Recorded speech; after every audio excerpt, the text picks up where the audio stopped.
안녕하세요. 자의식 과잉 영화 리뷰 유튜버 또다입니다. 오늘 리뷰할 영화는 토이스토리 4편인데요. 결론적으로 말해 저에게는 최고의 영화였습니다. 토이스토리는 처음부터 자신의 존재 가치에 대해 묻는 영화였습니다. 1편부터 3편까지 모두 나는 누구인가? 나의 존재는 어떤 의미를 갖는가? 나의 존재 가치는 얼마나 되는가를 물었습니다. 토이스토리를 보고 나면 흥겹고 재미있는 와중에서도 왠지 모를 씁쓸함과 뒤통수가 뜨거워지는 느낌을 받으면서 가끔은 눈시울이 붉어짐과 동시에 참 좋은 영화였어 하는 생각이 문득 드는 건 바로 이 영화가 존재의 의미라는 인간 공통의 절실한 문제를 다룬 영화였기 때문입니다.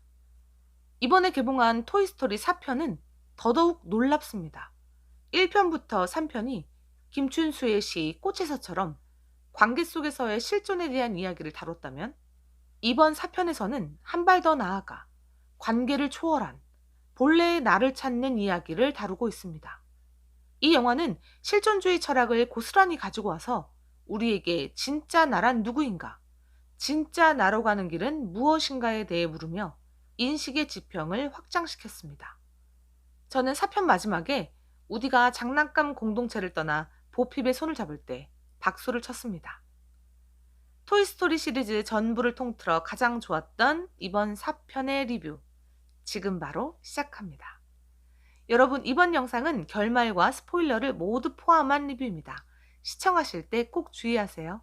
그리고 저는 자의식 과잉인 영화 리뷰 유튜버로서 제가 보고, 듣고, 느낀 그대로 주관적으로 리뷰를 하고 있습니다. 그럼 이제 진짜 리뷰 시작합니다.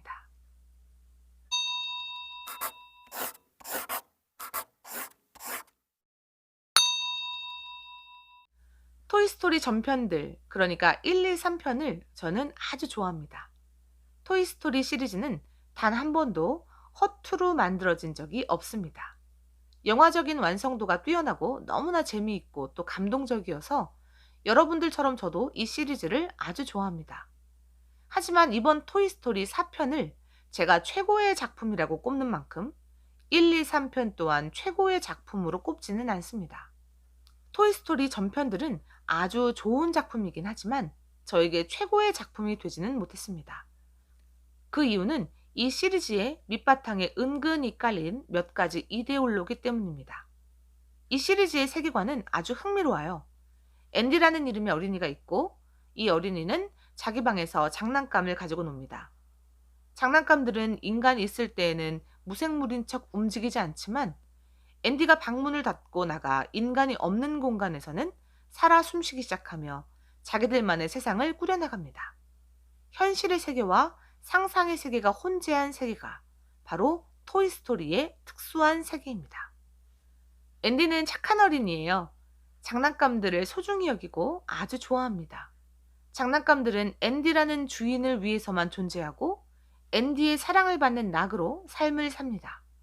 그건 장난감이라는 이들의 숙명이고 어느 누구도 이 점을 지적하거나 불만을 토로하지 않습니다.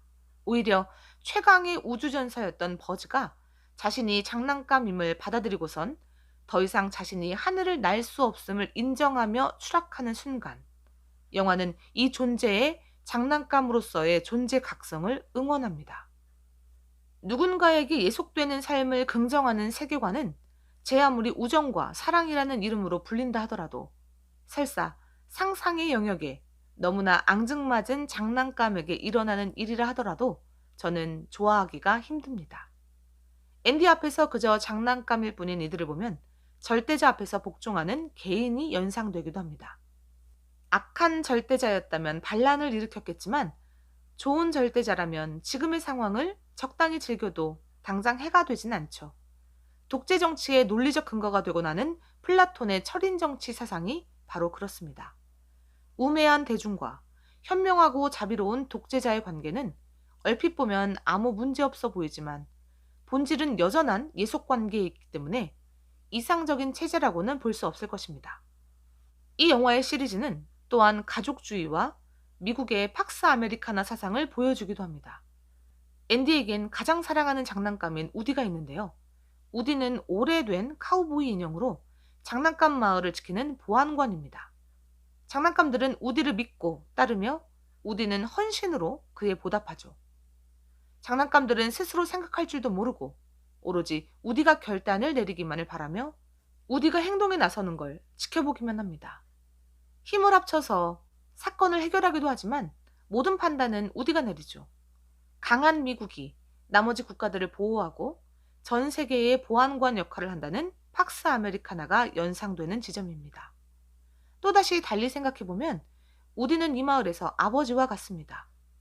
언제나 어느 어린이의 방에서 시작해서 또 방으로 끝나는 이 영화 시리즈는 결국 집, 가족이 가장 소중하며 강한 아버지가 모든 걸 결정하고 책임지며 나머지 가족들은 그에 따르는 가부장제가 이 영화의 밑바탕에 깔려 있습니다. 물론 제가 지금 언급한 토이스토리라는 이야기 아래로 흐르는 이념들은 크게 신경 쓰지 않아도 될지 몰라요. 장난감들이 우리가 보지 않는 사이에 살아 숨쉰다는 설정은 너무나 환상적이고 우디와 버즈와 장난감 캐릭터들은 사랑스럽고 매력적이면서 이들이 펼치는 모험은 흥미진진합니다. 한편의 영화로서 흠잡을 데 없이 깔끔하게 다듬어 놓아 만족스러운 결과를 주었기 때문에 저는 이전의 작품들에 대해 이야기할 때는 위와 같은 이념의 언급은 극도로 자제하였습니다. 그러면 대체 지금에 와서 이 이야기들을 왜 들먹이느냐? 그건 바로 한계라고 생각했던 이 지점을 이번에 개봉한 4편에 이르러서 모두 극복하였기 때문입니다. 아무 기대 없이 극장에 찾아갔다가 생각지도 못했던 선물을 받았어요. 너무나 감격스럽고 고마웠습니다. 그렇게 이 영화 토이스토리 4편은 저에게 최고의 영화가 되었습니다. 독일의 철학자 하이데거는 인간은 자기 실현의 가능성을 갖는 존재라고 말하였습니다. 토이스토리 4편은 바로 이 하이데거의 존재론을 스크린에 옮긴 듯한 영화입니다. 하이데거에 의하면 인간은 돌이나 꽃이나 나무같이 그저 단순하게 존재하는 것이 아니라 자신의 존재 자체를 문제 삼는, 그러니까 자신의 존재에 대해 고민하는 유일한 존재입니다. 인간은 자신이 존재하고 있는 방식에 대해 회의감을 느끼면서 자신의 진정한 존재 방식을 찾으려고 노력합니다. 앞서 말한 인간은 자기 실현의 가능성을 갖는 존재. 바로 이 말은 인간은 누구나 자기만의 존재 방식을 찾으려는 노력을 하는 존재라는 뜻입니다. 그리고 바로 이것을 실존이라고 부르고요. 실존은 스스로 성취해야 하지만 자신의 선택을 남에게 맡겨버리는 경우도 있습니다.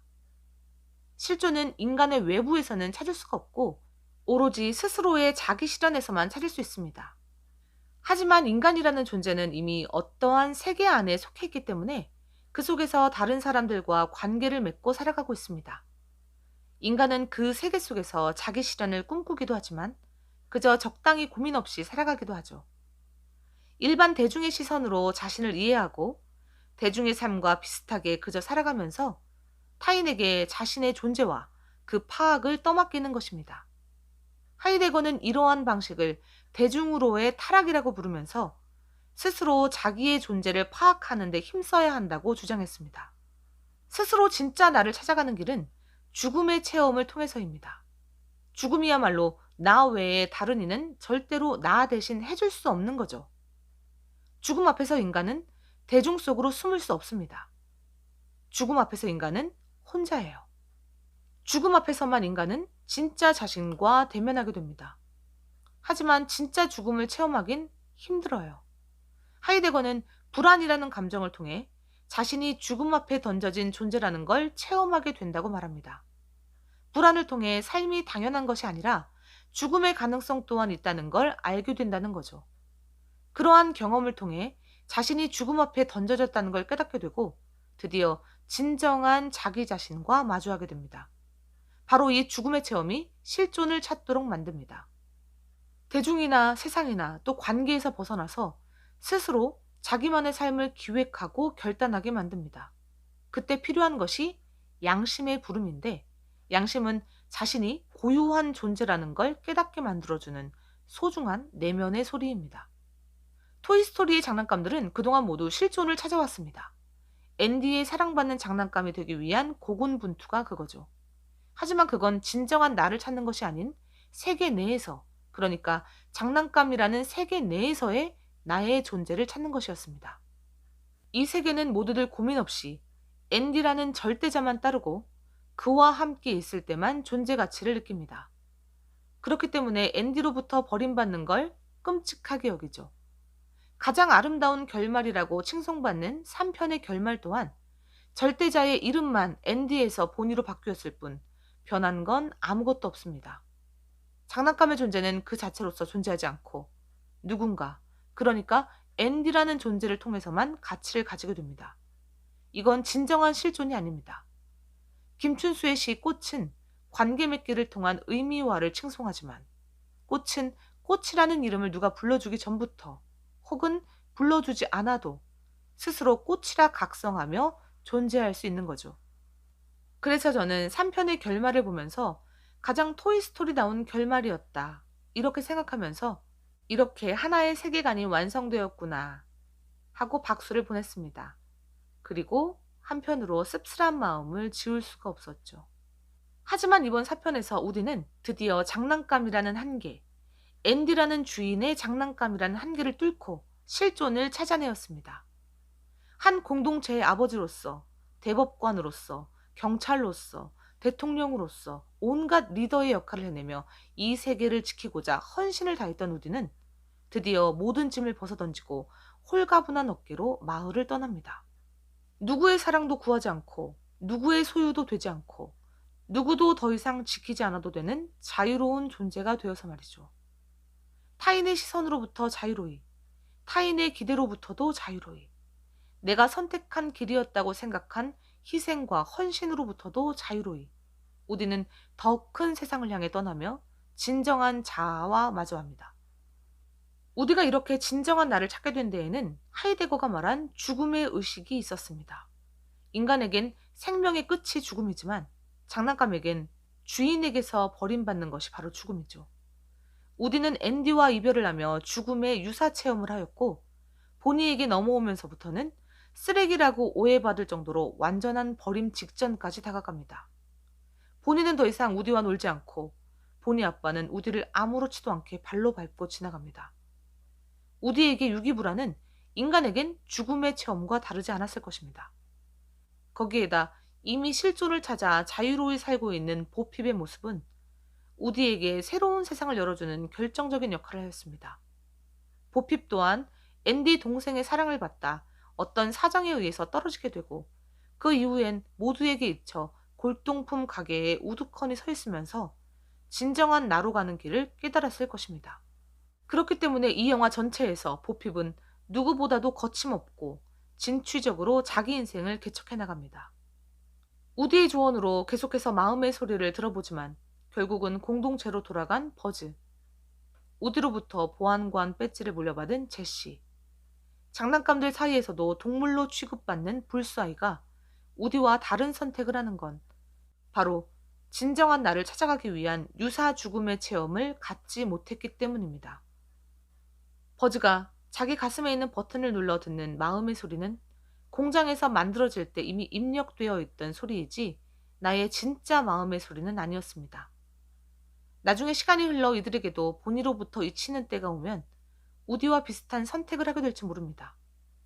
어쩌면 실존에 대한 고민 없이 계속해서 대중 속에 머무르며 장난감으로서의 한계에 갇혀 평생을 다락방에서 먼지 뒤집어 쓰고 살지도 모르지만요. 아직은 이들에게 우디 같은 결단을 내릴 급박한 이유는 없습니다. 우리는 모두 각자의 사연이 있는 것이고 각자의 각성 방식과 각자의 실존이, 자기 실현이 모두 다 다릅니다. 우디와 보핍은 자유로운 세상을 찾아 단 한 번도 주인을 가져보지 못한 개비개비는 나를 사랑해줄 주인을 찾아 버즈와 제시와 다른 장난감 친구들은 지금 그대로의 삶을 누리며 포키는 쓰레기에서 장난감으로의 정체성을 깨달으며 자기만의 자기 실현 방식을 찾으려 노력합니다. 모두가 다 우디와 보핍 같은 실존을 찾는 행운을 누리는 건 아닐 것입니다. 여러분이라면 과연 어떤 실존을 찾길 원하시나요? 여러분, 토이스토리 4편 리뷰는 여기에서 마치도록 하겠습니다. 다음엔 더 자의식 과잉한 리뷰로 돌아올게요.